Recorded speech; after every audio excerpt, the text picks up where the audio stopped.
As a young man, Jesus would have been on hundreds of construction sites. I think it's important to note that our Heavenly Father chose His earthly father to actually be a carpenter. I think the idea is that He would have to learn how to build, that actually building something spiritual isn't that much different than building something in the natural. You know, even the Apostle Paul talked about building a house that was excellent. And Jesus talked about a house that was on sinking sand and a house that was built on a rock. And He talked about the difference between the two and how it wasn't just simply a location that was the difference, but really a location of your heart. When you build, what's your motivation? Why are you building? And I think a great church is really all about the motivation of serving people.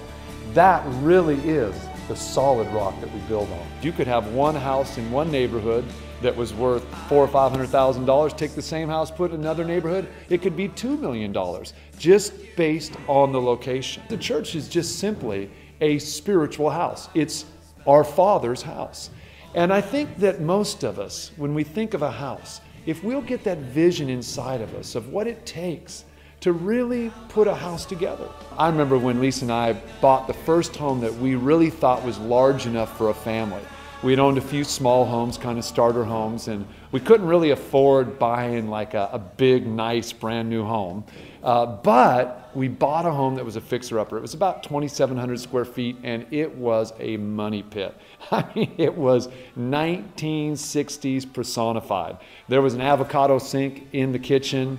There was wallpaper. These people believed in wallpaper. There was wallpaper on the ceiling of the kitchen. So, of course, the first thing we had to do is just take 2 days to strip all the wallpaper out. But then what we had to do, we had two little kids. We didn't have Crawford yet. We just had Michaela and Caleb. And we had to live downstairs for 6 months. And it was all this dark brown paneling and shag carpet.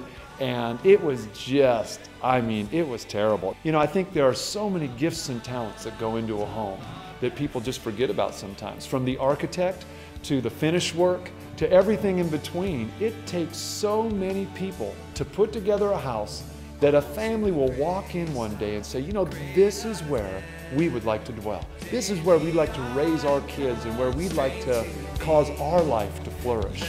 And what I really believe is that there's so much to learn just from a basic house and what it takes to build a house.